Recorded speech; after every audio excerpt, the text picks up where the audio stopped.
read by Weird. Merry Chrysler. Merry Christmas, my Santa baby. Merry Christmas and welcome to the Genius at Work Christmas Holiday Spectacular, our Christmas special. Featuring the Genius at Work dancers. And a very special guest appearance, probably by Joy about 20 minutes in, yeah, disturbing us She'll come walking through. at some point. And maybe even a surprise appearance from Santa Claus? the man himself. Wolf? The Santa Claus? Yeah. Yeah, Wolf has never made an appearance on I here. don't think he has, at least No. not that I can think of. But it is Christmas Day. Mm-hmm. It is early afternoon on Christmas Day. Uh-huh. We had a... There There it is. We said The he Christmas would. miracle. That's maybe Wolf's first appearance outside of like having somebody knock on the door. Good boy, Wolfie. Good boy. Well, we were here. We already, as you can see, opened all of our gifts and all of our wrapping paper is still here. We're surrounded by our gifts. We're under our tree, and we're even gonna pop a bottle of champagne here on the podcast, just to kind of like, I guess, make y'all a part of our Christmas festivities.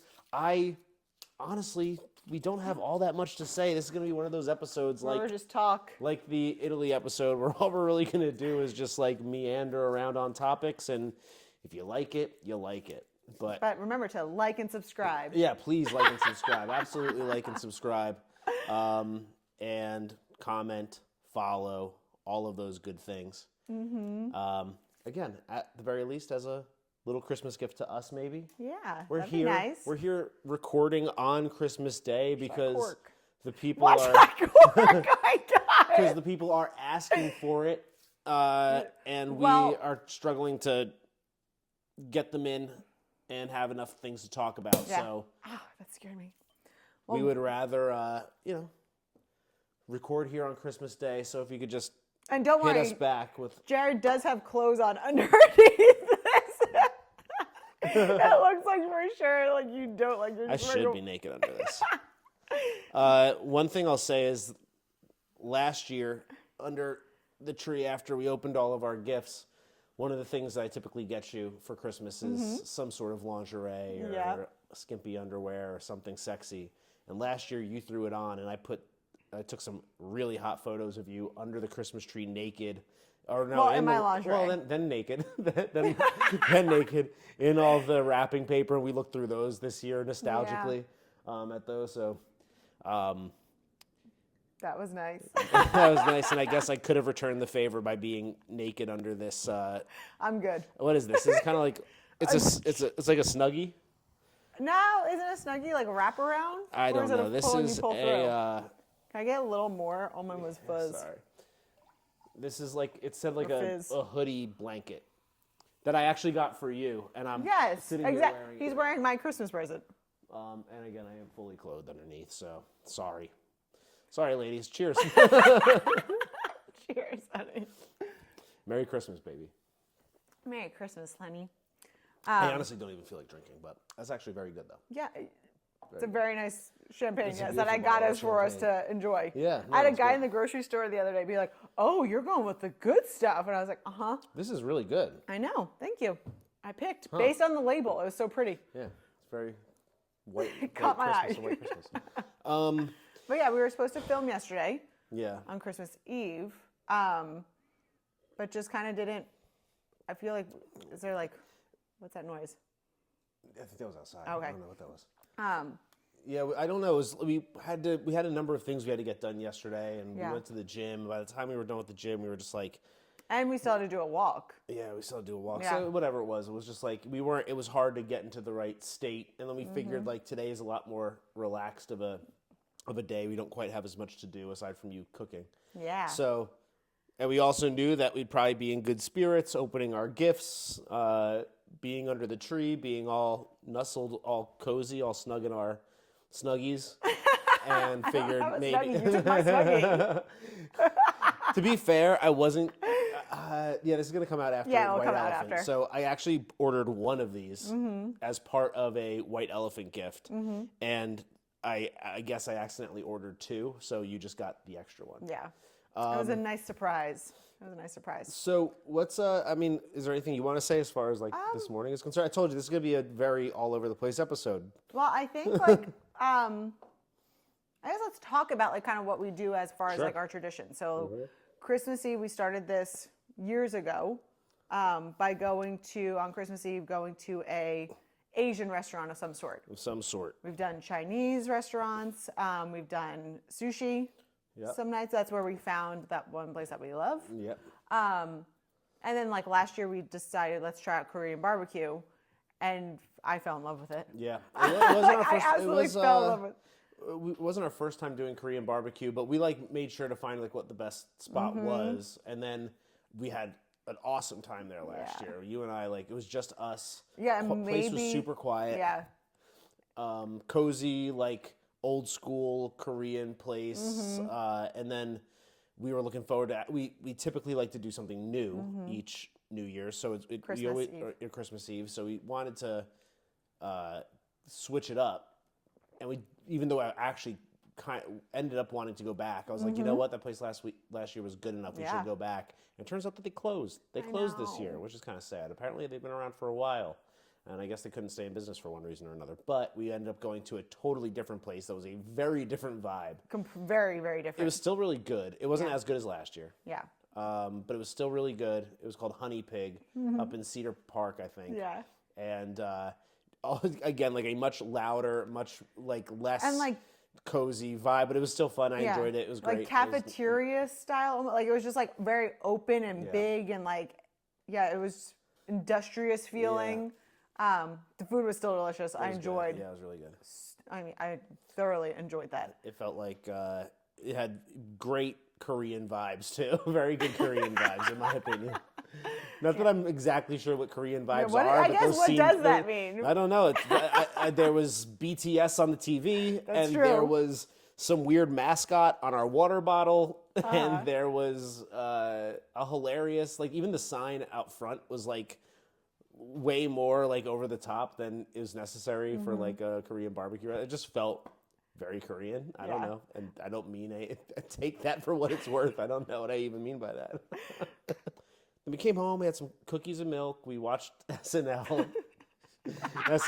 All like the old SNL Christmas sketches, some of our favorites. And then Sweaty balls. Of course, sweaty balls, of course, Dick in a Box. Christmas Time for the Jews. My all-time favorite. I love that one. all the old Christmas SNL classics, which I very much appreciated.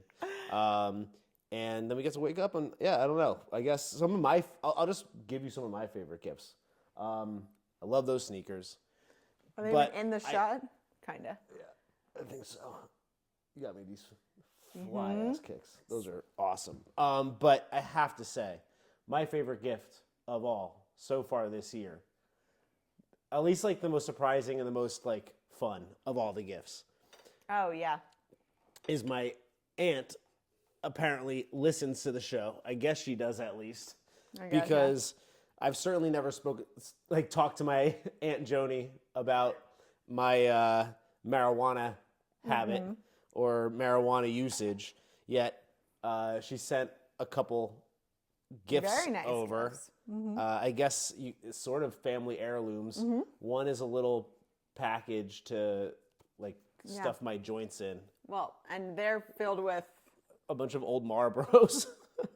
Wow, yeah, you can't even smell like the tobacco. So, but how cool is this? This little cool leather case to hold my joints or my blunts when I roll them, and then this awesome like desk lighter, like old school desk lighter that they used to have like back in the day.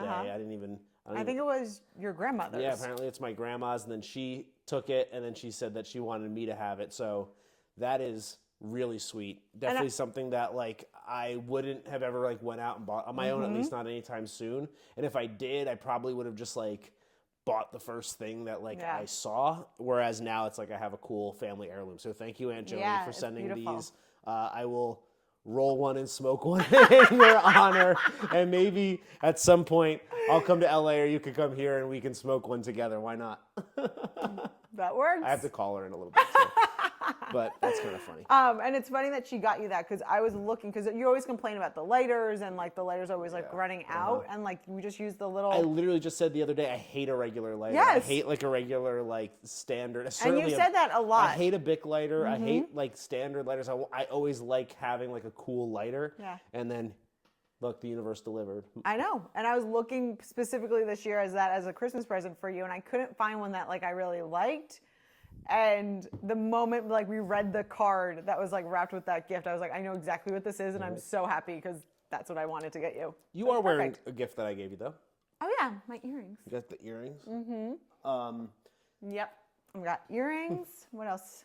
Got lots of gym clothes. Tons of gym clothes. I got sexy undies. What else do I have over there? Your mom also got you underwear. My mom always gets me underwear. I didn't realize apparently every Christmas your mom buys you thong underwear. Yeah, and they're great underwear. Some are sexy, some are seamless. Okay, like cool. she does a great job with buying me underwear. Now, I feel a little bit differently about your underwear now, but listen, whatever works. That's like the underwear like I wear to work. Okay, good, please. That's like how I differentiate my underwear. And then what else? I don't know. We got some cute ornaments. So again, this being the first year that I left my job, when we made that decision, I remember like one of the first things that I said was, hey, what that means is in the future, we're going to have some, like maybe there's a year or two or a couple of years where Christmas is not going to be the same and your birthday is not going to be the same. And I'm not going to be able to, get you a brand new, beautiful pair of heels or a bag every single holiday. And somehow here we are like at the end of this year. And I'm not saying that we're balling and that like we're, I spent anywhere near what I typically spend on a Christmas, but I'm very happy to say that like this year has gotten so much better than I could have ever expected, and like it's nice to be able to have had a nice Christmas. And the real gift that we're actually getting for each other this year, this is a bunch of like smaller day-to-day kind of things, but the real gift that we're getting for ourselves this year is while we have dinner tonight, we will be planning a couple trips to, like for 2025, a couple vacations, both near and far. And that's like, again, it's just really cool that after everything that, all the sacrifices that we made in the last year and all the risks that we've taken, we're in a position where we are still able to like enjoy. That's the spirit of Christmas, right? Is that you should be able to enjoy it without gifts and without that. But like gift giving is genuinely my love language. Yeah. And that, what are you gonna I say? was going to say, like with the gift giving, we had said in the beginning, like, yeah, like let's not spend a lot because we're going to do like a plan for like a trip. And so I get you sending me a video of like all my wrapped up presents. And I was like, I have like half of that for you. And you're like, no, that's like this for me. I want to give the gifts. Like I enjoy seeing you happy and opening the presents and all of that. And you've always said that. I obviously always appreciate getting gifts, but like I really do love giving gifts. It really is my love language, and it means a lot for me, especially like you're working just as hard, if not harder, than I am over the last year. Like in your own way, like you're working just as hard as I am to make this dream become a reality. You're sacrificing as much as I am. You're trusting in me. So it means a lot for me to be able to say like, hey, like we're still, I'm still able to like provide this kind of stuff to you, and to be able to like say, and we're going to go on like a few vacations and like those is also great. To me, I love the idea of like the experiences of doing those trips, of like making the memories. I'd much rather like do something like that than have 1,000 items to like that I'm going to wear and they're going to get worn. Like I'd rather have those experiences. Speaking of one of the experiences. Oh yeah. So Eckhart Tolle is a spiritual teacher. His book, The Power of Now, was the most impactful book for me on like my spiritual journey for myself and making me realize a lot of things that I wanted to work on. And one of my Christmas presents is going to see Eckhart Tolle speak on my birthday in March here in Austin.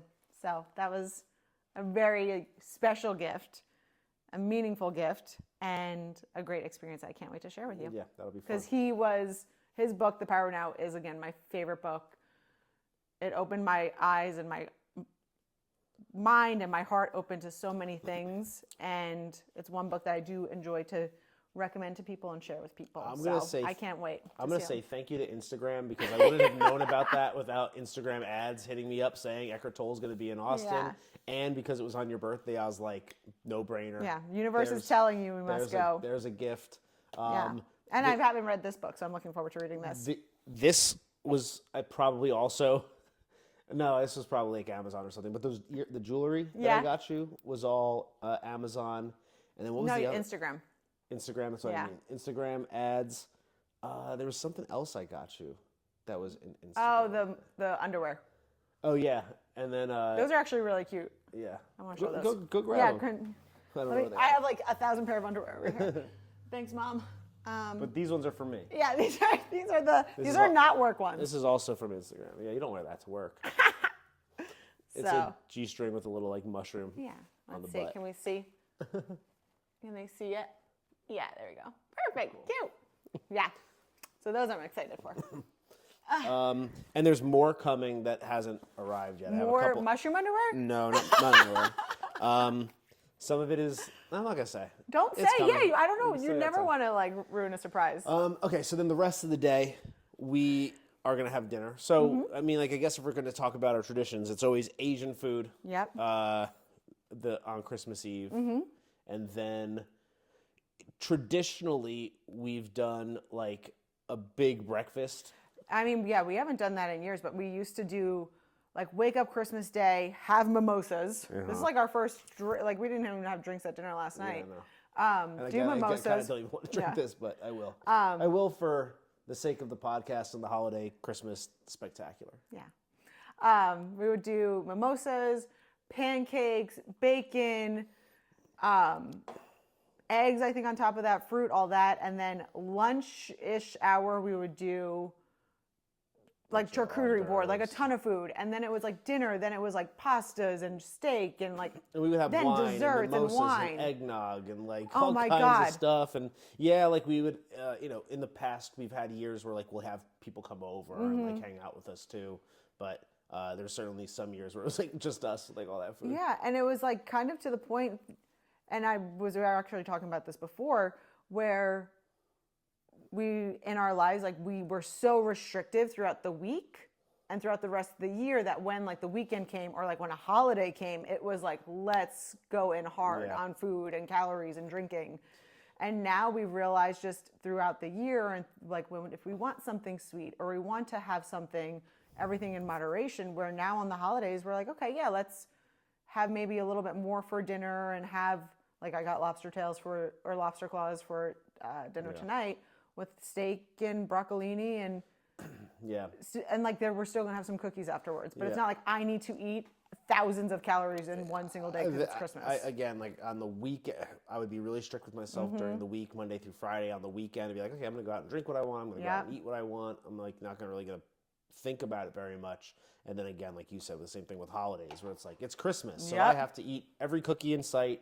I have to like overindulge in everything. Like that's the way it.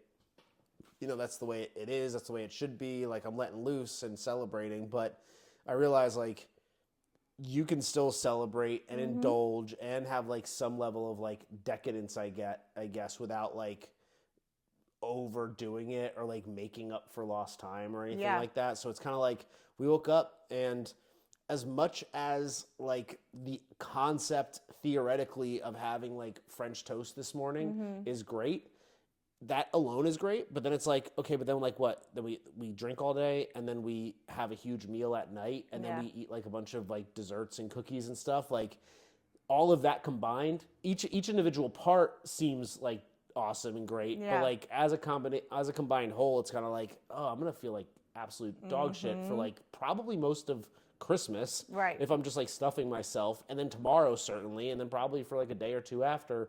Why would I do that to myself? And it's like, so now the idea of like waking up and having French toast, I'm kind of like, that doesn't even really like sound all that appealing. I'd rather have like a nice light breakfast, like feel good throughout the course of the day. But then we're having some like pasta tonight. Last night, we had cookies, and like normally, or not normally, but like in the past, in like my 20s, I probably would have been like, I'm going to eat that entire plate of cookies. Yeah. Like, it's here. What are we going to do? Waste them? And now it's kind of like, oh, I had 2 cookies. I'm good. Like, I had one of each and a big glass of milk. If I want anything else, like, I'll fill up on, like, some nuts and, like, some fruit or something. Like, that's really, like, all I genuinely want. And that's not to say that I'm, like, better than anybody else who, like, enjoys cookies. It's just, like, I've come to realize, like, rather than, like, forcing a balance, it's, like, if you just, like, kind of listen to your body, like, you could just find that balance a little bit more naturally. And that's why I'm drinking this champagne. And I'm like, this is probably the only glass I'm going to have. So you can finish the rest of the champagne if you'd like. Or we might have some people coming over later and they might want to indulge in some champagne. Was that the point there? I think so. Well, obviously one of my favorite things to do on Christmas is to, if people want to come over, to host or just to be in the kitchen and cooking. Yep. For me, Christmas growing up, we always celebrated typically Christmas, at least at my house on Christmas Eve. My parents would always host, have people over, friends, family. My dad was starting in the kitchen like the day before getting things ready because he would make like a huge spread of food for people.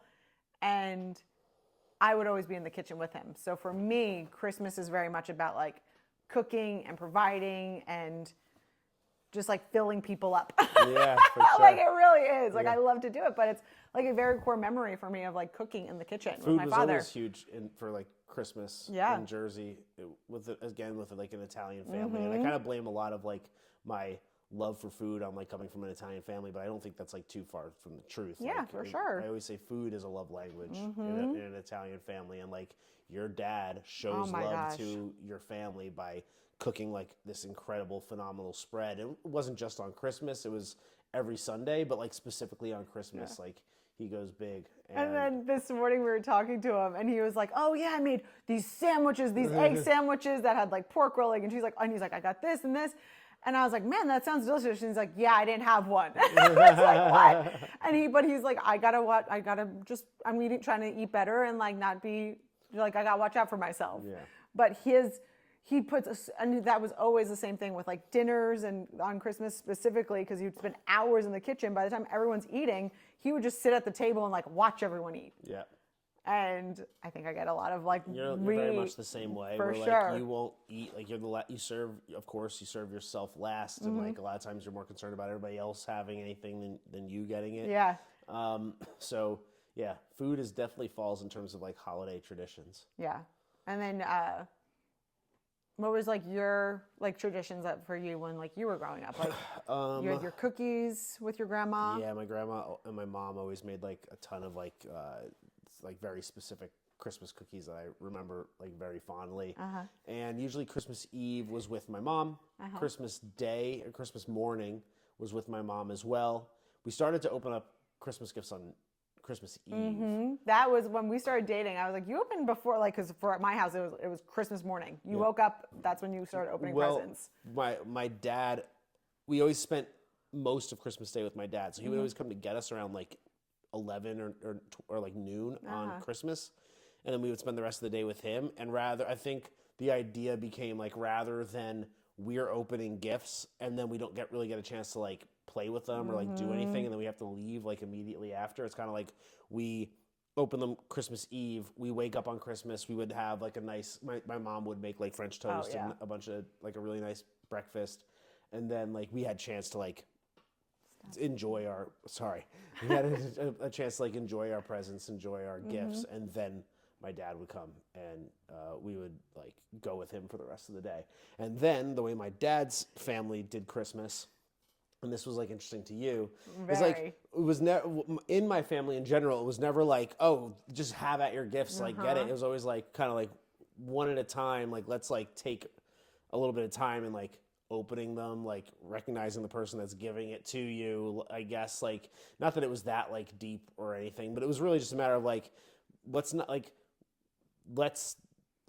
I guess take our time like opening these gifts and like appreciating them as opposed to just like ripping into them. Yeah. And I know that you said like your family was like pretty much the opposite. I mean, so I'm one of 5 plus my parents, and then plus like when girlfriends or boyfriends came over or whatever. Like if we did something like that, we would be opening presents for hours, like the whole day. But that is what my family did. Yeah, that's on my dad's side. I was like, how much longer? Because, but for us, it was like open your presents. Everyone's like, okay, great. They like. Yeah. Why one of us would play like Santa and like pass out the gifts. But it really was like everyone was opening at the same time. And in my dad's side of the family, like all the kids always got gifts from everybody. But the adults had like this round robin Secret Santa thing they did every year where it was like rather than everybody buying each other a bunch of little things, it's like you have one person, you buy something like really good, like really like big and present. Really good for them. Yep. And there was the way it would work is my dad would sit in the living room, not unlike this, with a Santa hat on, not unlike this, and he would kind of be in charge of like going under the tree, figuring out like, you know, picking out one and being like, oh, this is to Aunt Marie from whoever, and like kind of like it'd be, and a lot of times it wouldn't just be one gift. It would be like they were like pretty thoughtful gifts where there was like maybe multiple parts, and like the first thing is a little bit of a hint, and then the second thing is like a little bit of a bigger hint, and then the last thing is like the real gift. So there was like a lot of that kind of like drew it out even longer, because my dad would go like, oh, like to like Robert from like Carol, 2 of 3. Oh, okay, like we haven't done the first one yet. Like so that ended up taking like hours, literally like all day on Christmas. Is like the whole family, probably a dozen people, maybe. Yeah, because I mean, especially in your case, because you had your sister, your cousins, and then all your dad's brothers or all your dad's sisters, and like their significant others. Yeah, so spouses. Like you had like the entire family right there, like which is really really cool. Yeah, and very unique. Yeah, I don't know how. And like never had that. My dad would also like make games and stuff for people to play like in the middle. So like we're sitting lottery tickets hidden around the house. So it'd be like from like 1 o'clock in the afternoon till probably like 6, 7. Later than that, I feel like. Well, usually we're like really like we're usually like getting out of it, but like it was at least 5 hours of like sitting around very slowly, but like it's fun. It's enjoyable, and like, but to you, it was like almost like it got restless because it's like, how long are you going to take to do this?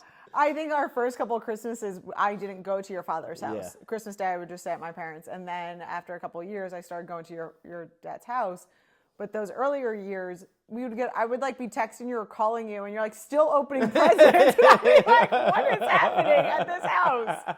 How are you still opening presents? It wasn't that there was that many gifts. It was just that there was a lot of people, and like we took our time with it. I came from a lot of people too. But again, it would be like that we would have like intermission. Yeah, there would be like there'd be like a couple intermissions where it's like, okay, now we're gonna go have the antipasto. Yeah, I was gonna say, it was this antipasto, and the food was then the food had to come out, and the next round of martinis had to be made, and and so then like by the third intermission, like the bottles of wine are opening, and then like by again like late evening, it's like dinner time. We're all hanging out. People are playing with their toys. The cards come out.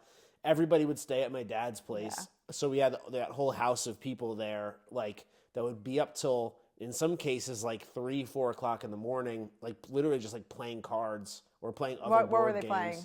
Push and poker, typically.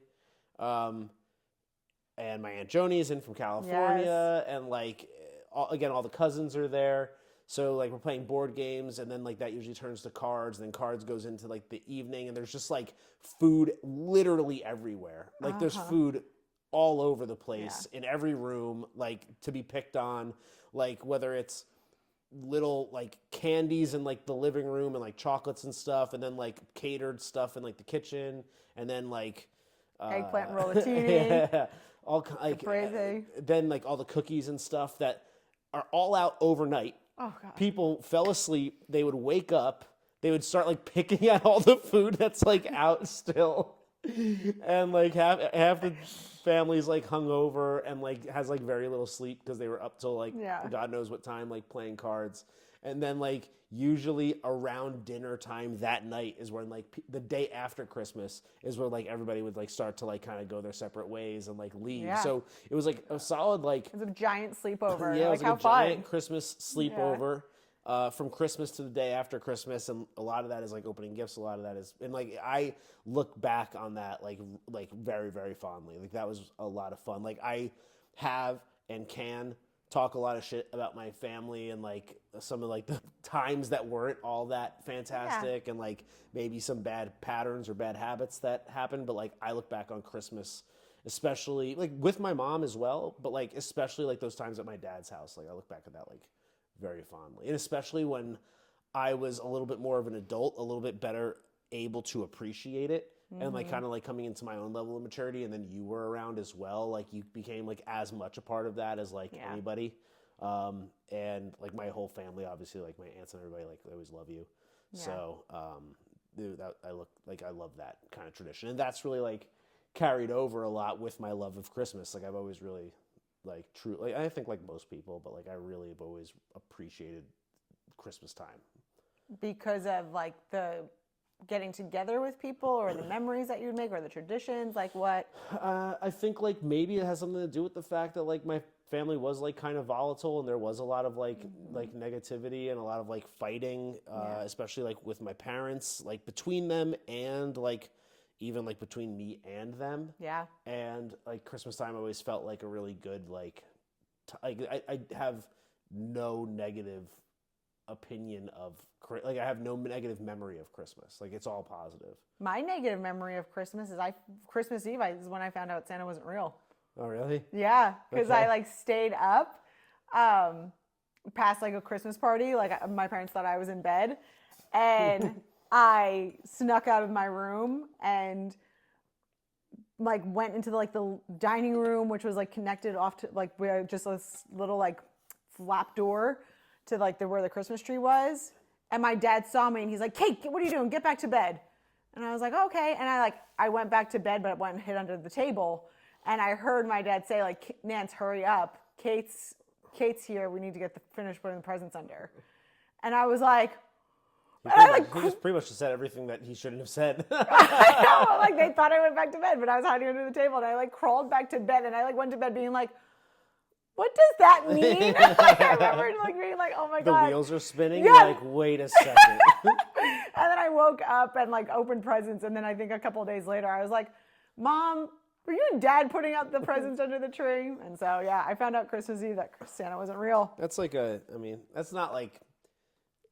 that's not like a truly traumatic like Christmas experience though, or anything like that. No. That's I know. That is like in the Christmas stuff. Exactly. In the world of like what people probably experience on Christmas. That wasn't bad. Yeah. And another like part of like my love for Christmas has been like doing my best to carry out like my own traditions into adulthood. I think that like for me, one of the biggest traditions that we had for a really long time was when me and my buddies Jay mainly and some of our other friends would celebrate Krampus, which if you don't know what Krampus is, we have the book over here, the Krampus, the Devil of Christmas. It's I guess like Austrian, right? Austrian or Norwegian or some like Scandinavian-ish Northern Europe figure where good little boys and girls, Santa Claus comes and gives them gifts, and rather than the bad boys and girls getting coal, you get visited by Krampus, who's like a demonic figure. Doesn't he like steal the kids? Who like steals you or eats you or something like that. It's absolutely terrifying. And now like at this point in 2024, Krampus is like fairly well known. Oh, like, people know what Krampus is, but 10 years ago when we started our Krampus tradition, it was very like it wasn't like as popular of a thing. And they came out with a movie called Krampus, and me and my buddy Jay and our buddy AJ basically just like got really drunk and went to go see Krampus in theaters. And this was first Krampus? This was the first Krampus ever. Was like us just getting really drunk to go see Krampus. But we ended up having like a really fun, like adventurous Christmassy night out on West 6th. Didn't you fall asleep during the movie, or who fell asleep during the movie? I think I was falling asleep during the movie. I was so drunk that I was like falling asleep during the movie. And this was like after we were out on West 6th, and then we went to go see it, and then like I was in another world, I think, at that point. And then we decided to like turn Krampus every year into like a tradition, and year after year we added more people, and it became a little bit more of like not just like going to see a movie, but it became like an ever evolving and like leveled up scavenger hunt to like the point where like every year one or two of the team is I guess tasked with like setting up this massive scavenger hunt. We would have one or two new inductees every year. Sometimes the whole group was the ones who needed to do the scavenger hunt. Sometimes it was just the new people. The point is that there's always twists and turns. I've been part of Krampus. I was Krampus at one point. It's like evolved where like the Krampus tricks and treats start to come like even days before Krampus Day is actually there. If you're involved in Krampus, even if you think you're the one planning it, you might also have like some pranks or like tricks or like weird twists like thrown your way. And there was one that I think I put together the best Krampus, the main where there was like an entire like film series that I created with you as Krampus, like leading up to the day of Krampus. I got kidnapped. They had to find like infinity stones at a bunch of different bars in Austin. I bought like an actual like I Thanos forgot about that. infinity glove or whatever, like infinity gauntlet glove.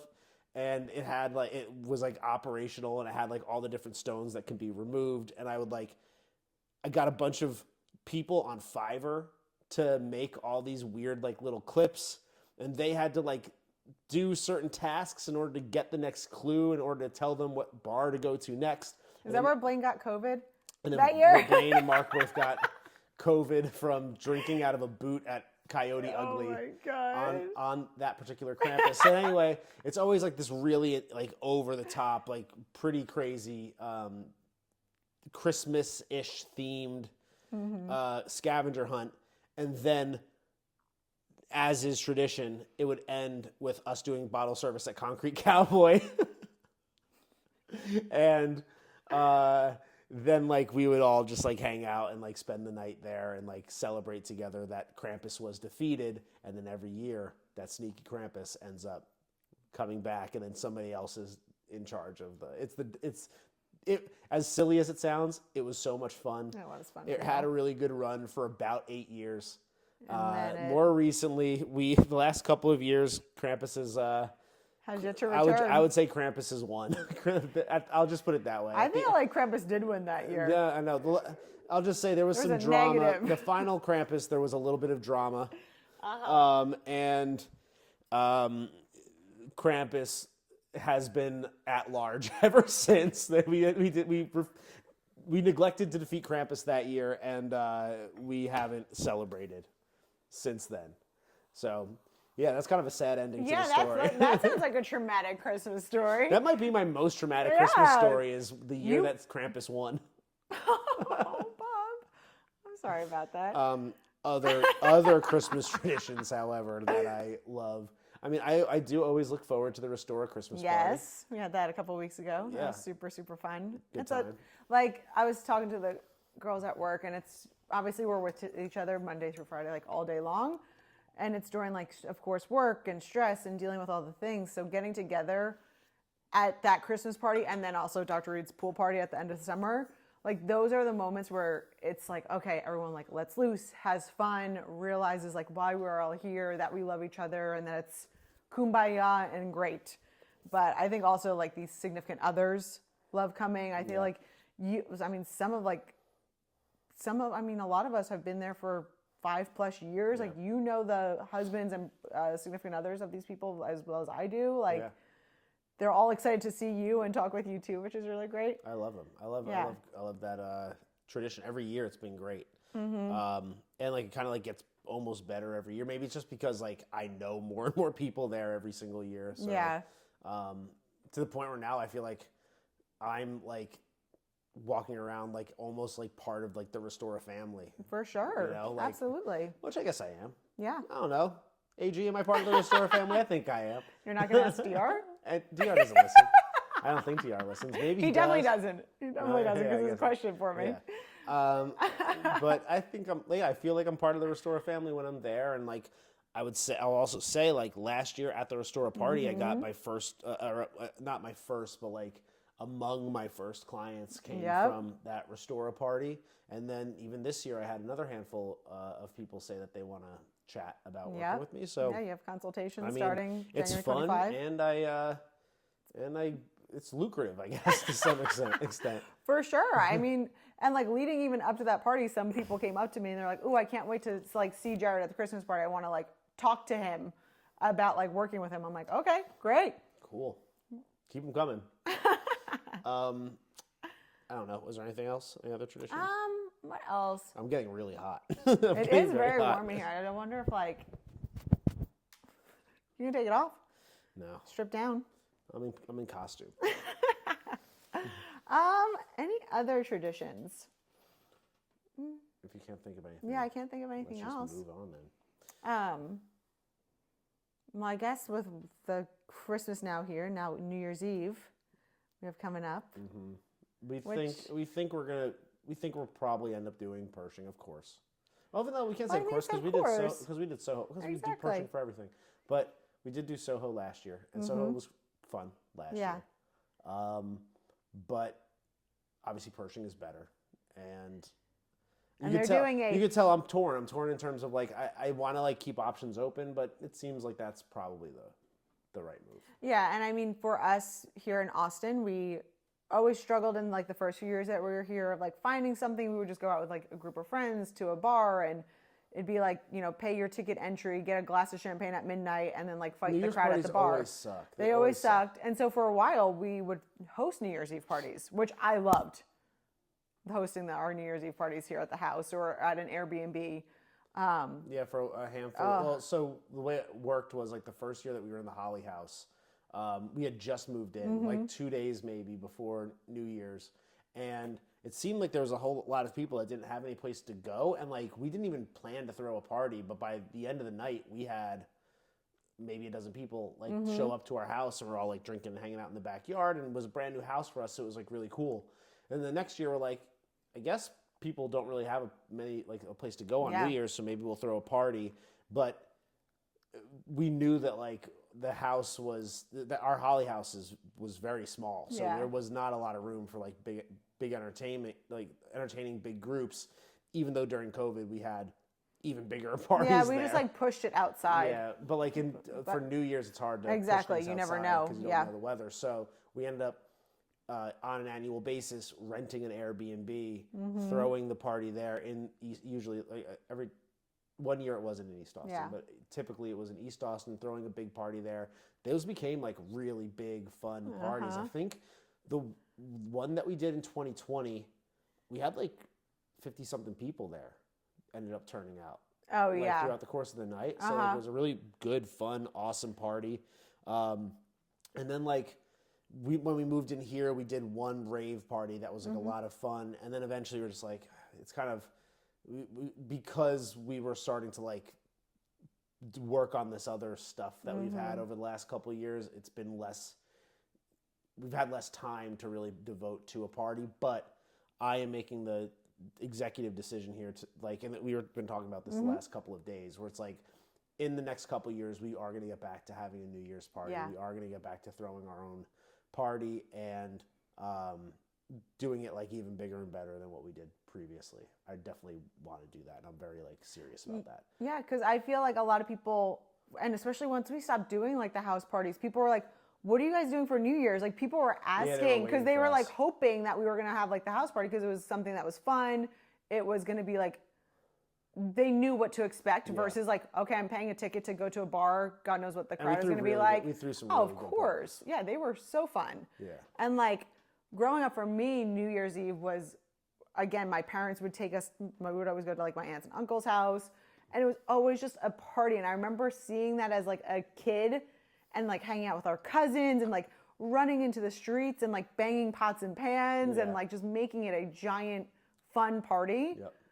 Is like my memory of like New Year's Eve growing up. Same and so thing like for that's me. what I like always wanted to continue. I'm My like, family was the same. They took New Year's Eve really seriously. And like New Year's Eve with your family was really fun. Yeah, well, when I was a kid, we did it in Brooklyn with like my Uncle John, and then like my Uncle Ted took it over for a little while, and it was like, it was the pots and the pans and the noisemakers. The Zeppelis at midnight. All the Zeppelis. And then it's moved to my Aunt Marie's house. And it was really just like, that was always fun because it was always a continuation of Christmas. So it was always cool that like we did Christmas with my dad and his family. And then like just a week later, we were back with them again. And it was like, again, playing cards. And now they were getting even drunker, typically. Not that my family's like a bunch of like really heavy drinkers, but that is almost what made it fun, is that like at Christmas and New Year's, like they would definitely like get after it a little bit more. Yeah, and like let loose and like have fun, like for sure.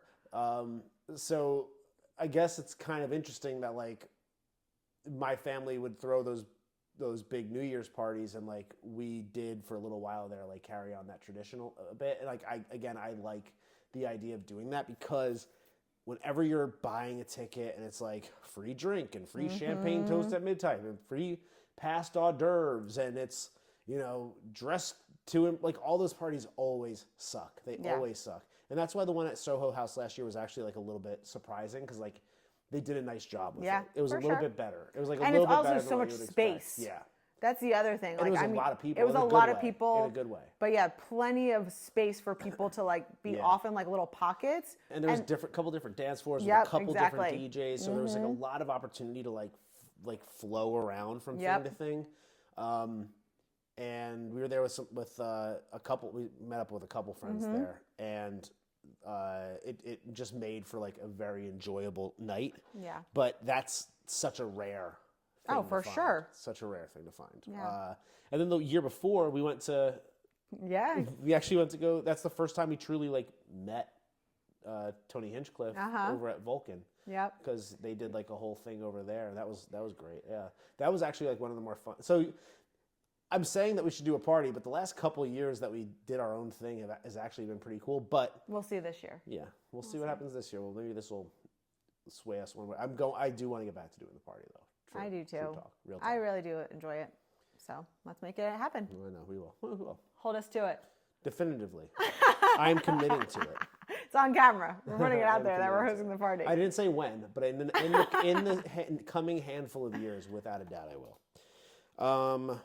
What else we got? I'll also say this. What's that? This morning.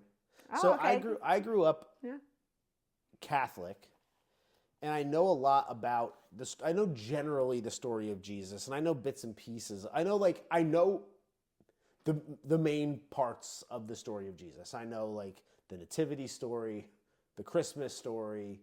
I know. Of course, turning wine or water turning to wine. water into wine, and the bread loaves, bread and fish, and feeding like a ton of people, and walking on water, and the Sermon on the Mount, and the crucifixion, of course, and resurrection. Like I know all the big set pieces in Jesus' life. The highlights. Oh, jeez. Can you stop? Sorry. Oh, that's the knife. There's a knife on the ground. Is that what that was? I know all of that. I also didn't really know like the sequence of events, I guess, like all that well, like at least not between like Christmas and crucifixion. Like I didn't really know like how all of that like played out. Yeah. But in recent years, as I've kind of like become more in touch with like my spiritual side of things, like I realized that Jesus, even though likely a real person, like, of course, like, the question is, was he really the Son of God and truly divine, and in the way that he's depicted in the Bible, for example, or in the Gospels, for example. And that opens like a whole flood of like philosophical topics, and like you can listen to like Jordan Peterson talk about them, which like I find fascinating. And was he a real person? Was he multiple people? Was he a real person? And then like a lot of like more archetypical stories were like piled on top of him from like previous Christ-like figures throughout history. Was he actually divine? Was it all like figurative? Should we be taking it literally? Like all the questions were very like abstract to me, and I'd never really like sorted through it because I didn't really know the story start to finish. And you also probably didn't have like an interest in that at that time. Well, when I was younger, I definitely didn't. I didn't care enough about it. Yeah. But in recent years, I've been a little bit more interested in it. You have been, for sure. But I still, up until literally this morning, did not know like the start to finish Jesus story in the sense of like he didn't even really. So he died at what, 33? Yeah, that's what this. So he died at 33 years old, but he didn't even like realize that or like proclaim to be the Son of God until he was 30, when he got baptized by John the Baptist. And like again, like he had like the revelation of like God came to him and basically was like, "You're my son." So like that means that all that shit happened in the course of like 3 years, like all the just Jesus stuff that we know. And so the reason I'm telling this is because this morning I watched a couple documentaries about the life of Jesus. One in particular that I think was like an A&E biography or something, which just like laid out the story of the Gospels. It also did a good job of saying like, here's where like the handful of Gospels diverge, and like here's what each of them say about like what specifically happened. And all I could say is like we were watching it, and I started crying. I couldn't help myself. I've said before, like I am known, like there's certain things that like hit me, and when they hit me, like there's no stopping. Like I can cry. Those things are few and far between, but when it hits me, it hits me. The last time I cried like that was when we were watching the Kanye documentary. Yeah, Genius. That one like really made me like feel some sort of a way. When I listen to a lot of Kanye music, sometimes it can make me feel that way, especially if I'm in a particularly emotional state. These things are few and far between, but when they hit me. And this one hit me. What do you think? Pretty good. There was so much. There was so much to take from it. Yeah. And so much to be like, I would have to do a whole lot more studying into it. And I would have to like kind of lay my thoughts out a little bit more clearly and just make sure that I have it all dialed in. But just based on like that 1 hour and 20-minute documentary that we watched this morning, even just like the crucifixion story alone, like there's an entire universe of wisdom and insights and lessons to be pulled from that. And I think like the things that really resonated with me the most, and the things that really like made me start to like weep, and it wasn't like sad much. It was like I was overwhelmed with like the beauty of the story and overwhelmed with emotion, both good and bad. First and foremost is like, if he wasn't truly like, this is where what a thing to get into with like 7 minutes left of this podcast. I mean, we're going to cut, like some of the time is going to be adjusted. Still. But I mean, the question becomes, let's look at this on like a spectrum. One is like, he was just a regular dude who like talked and had a lot of like pretty interesting wisdom that nobody really had like brought to popularity up to that point, like loving your neighbor, like treating people the way you want to be treated, like maybe just finding like inner peace and self-love, and how like valuable that is, and how if you find inner peace, it allows you to be more peaceful with the people around you, which allows for like a more peaceful, like better world. Like if that's really all it was, well then that's on one end of the spectrum. On the other end of the spectrum, it's like he actually truly like descended from heaven in a way that's like visible and real. He was born to a virgin. There were true like visible angels there announcing his arrival and announcing his departure. He actually died, actually was buried, actually rose from the dead with like a heavenly glow around him, with holes in him that people were poking their. That's like the other end of the spectrum. Am I saying? No. That's like he's the simple, plain man versus like this mystical, an actual God. Yeah. But like, at what point on that spectrum, like, does figuratively, if we're looking at all of that in a figurative sense, like, at what point does that become real, in the sense where he, maybe these are things that like other people have like meant. I'm sure they are, but like turning water into wine. So the story is he's at a wedding and they didn't have any wine. So he turned water into wine. Does that just mean that his presence was like beautiful and enlightening enough that they didn't need wine to have a merry time at this wedding? Right. And that he was spreading such joy that it was like everybody was like drunk in his presence?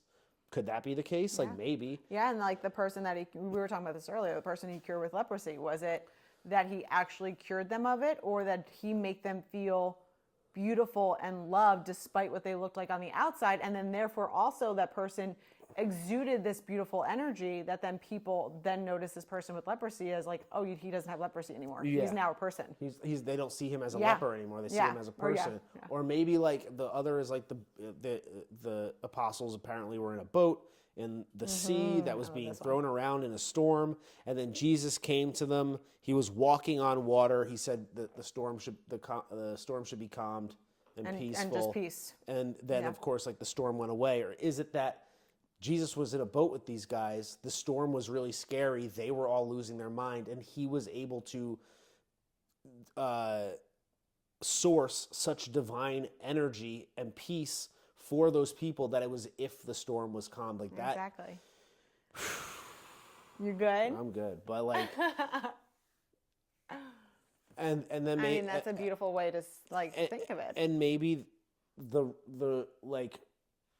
resurrection wasn't his actual physical body being, and like again, I'm sure this has all been like said before. I'm sure I'm not like saying anything that's like all that like brand spanking new, but like, is it that when he died, they thought that all of his wisdom and all of his enlightenment was going to die with him, and then those apostles realized that they could also channel that same spirit, that same love through them and espouse the word of Jesus in a way that it was as if he was still alive. Yeah, as if he returned.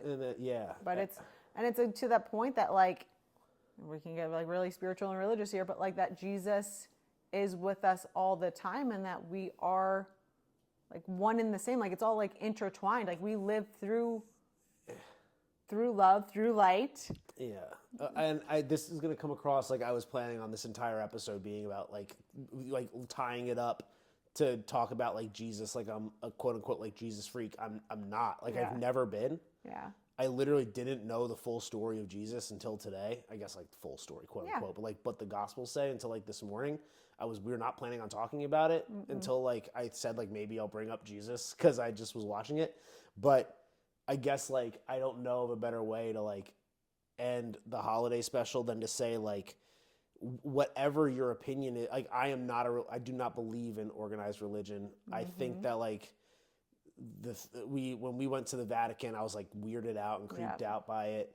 And then at the end of the documentary, it started to show like a bunch of like Catholicism and Pope stuff, and I was like, ugh. Yeah. I was like, I had the same reaction. I was like so like drawn and like in awe of the Jesus story. And then at the end, they started to be like, and his story like lives on today through these people. And I'm like, no, it doesn't. Like what I just heard, I never heard as a kid. No. Even at like Christmas Mass, like they talk about it in such like literal terms that you're not even, it's like passing over like the true beauty of the story itself and like what it should mean. I think like, I don't know, like I don't go to church. So maybe in church, they really like tap into a lot of this stuff. And I'm sure that they do to some extent, but maybe some churches more than others. But in the Catholic Church, I don't feel like I ever got it's definitely like a reward versus like punishment kind of thing. Like, and like he died for us sins, so you must not sin. But like it was very like intense and like threatening, not like of love and like what this person symbolized. I didn't get the sense of like love. It seemed like a little bit more like imposing and like ominous. Yep. The other, and like a lot, like again, like hell. Like it's always like hell being like the true motivating factor when it comes to like to be a good person. Is like you just don't want to go to hell. It's not like so much about like finding self-love. And I think like that's what Jesus represents, is like belief in yourself. The fact that he's walking around saying, I'm the Son of God. And then like eventually the thing that, again, like I took away from this was so many times they go, so like he's standing in front of somebody who's like about to persecute him in some way, like Pontius Pilate or somebody. And they're like, oh, so you're the Son of God? He's like, you said that, not me. Like he's like, you say I am. Yeah. And then like, to me, I think of like, and maybe there's like the weird parallel there. Like I look at the Kanye documentary the same way, where I'm like, this guy is saying that he's a genius, and you're watching him 30 years ago, 25 years ago, talk about the fact that he's a genius and all the things that he's going to do and all the things he wants to accomplish and will accomplish and what he's capable of. And everybody around him is like dismissing him. Yeah. And then like, and then ultimately persecute him. and then Jesus, and then persecute him. Yeah, for real. And like call him crazy. And then Jesus is going around doing the same thing, being like, I am the Son of God. I am bringing light. I am bringing love. I am bringing happiness. You all can do the same thing. And they're going like, that's blasphemy. You're crazy. Like, we need to crucify you. Yeah. Like, so that parallel, and kind of like standing up for yourself and standing up for what you believe in, like also in the face of like society looking at you as like, as crazy. Like that was also something that like, that really resonated with me. Yeah. Yeah. So maybe that's what we'll leave on. I didn't mean to turn this into something religious or something about like Jesus. I mean, but it's like, part of Christmas is like that it's your like it is the birth of Jesus. And so I think having some type of spiritual conversation or in like about Jesus is very important on a day like today. Well, I hope that made sense to some extent. Keep Christ in Christmas. I'll also want to point, I'll also say, I was not planning on talking about this. This is not something that I had thought about up until 2 hours ago. So forgive me if that didn't come across all that, like, A, knowledgeable, B, intelligent, C, like, thought out, or anything. Like, this isn't something that I've given really all that much thought to until, like, very, very recently, literally even more so in just the last couple of hours. And I just... Yeah, because we were not going to plan to like talk about this at all. Yeah. It was like a totally different topic. Yeah. But like, again, also what I'll say is Jesus was a badass. Like Jesus was going around like, yeah, I'm the Son of God. Like, yeah, I'm going to perform miracles. Like, you could take it or leave it. And just like, he also bounced around a lot. He was doing a lot of traveling. He did lots of travel. He had a following. And yeah, Jesus is the fucking man. So happy birthday, Jesus. Happy birthday, baby Jesus. Baby Jesus. All right. Anything else? I don't think so, babe. All right. Again, sorry to turn that religious. I'm just going to keep apologizing. I don't think you need to apologize. I think what was very nice is that it gave the perspective of like, it doesn't have to be that Catholicism, organized religion. It's like, let's look at like what this person represented. The person represented love. The person represented light, bringing something to people to ignite something in them. And I think that's very important. I think that's kind of like how we can presently, and people who want to do that, like live as if in Jesus ways of giving light, giving love, helping people to find themselves and find the beauty within them, find that self-love. Yeah. Because once you do, you're in that portal. Better. Everything becomes better. When you find self-love, you are one with the universe. We use the term like the universe a lot on this podcast rather than using the term God, because I think God is like a polarizing like term to use. So I usually say the universe, but we can use the term God. And like when you do find that self-love, that true authenticity where you're being you're acting the way that you want to act, and you're in the best version of yourself as opposed to what how society tells you to act, or like how your neighbor tells you to act, or how your boss tells you to act, and you're acting like with that true authenticity, and you believe in yourself enough to act that way without fear and with love, then again, as I mentioned earlier, you are better equipped to show that same love to everybody else, because you realize like these people aren't like truly like evil or bad, or like you can't take things personally. Like they don't mean it. Like, forgive them, Father, they know not what they do. They know not what they do. It has Forgive us our nothing to do trespassers. with, yeah, it has nothing to do with you. It has everything to do with like them and what they're going through. And like all you could do is be a source of peace for them. And if that can bring them more peace, then they could bring more peace to the world around them. And that is what makes peace on earth and goodwill towards men. So, okay, we'll actually leave it at that. Yeah, I think that's nice. Merry Christmas, y'all. Love you. Merry Christmas. Like and subscribe. Red by Weasel.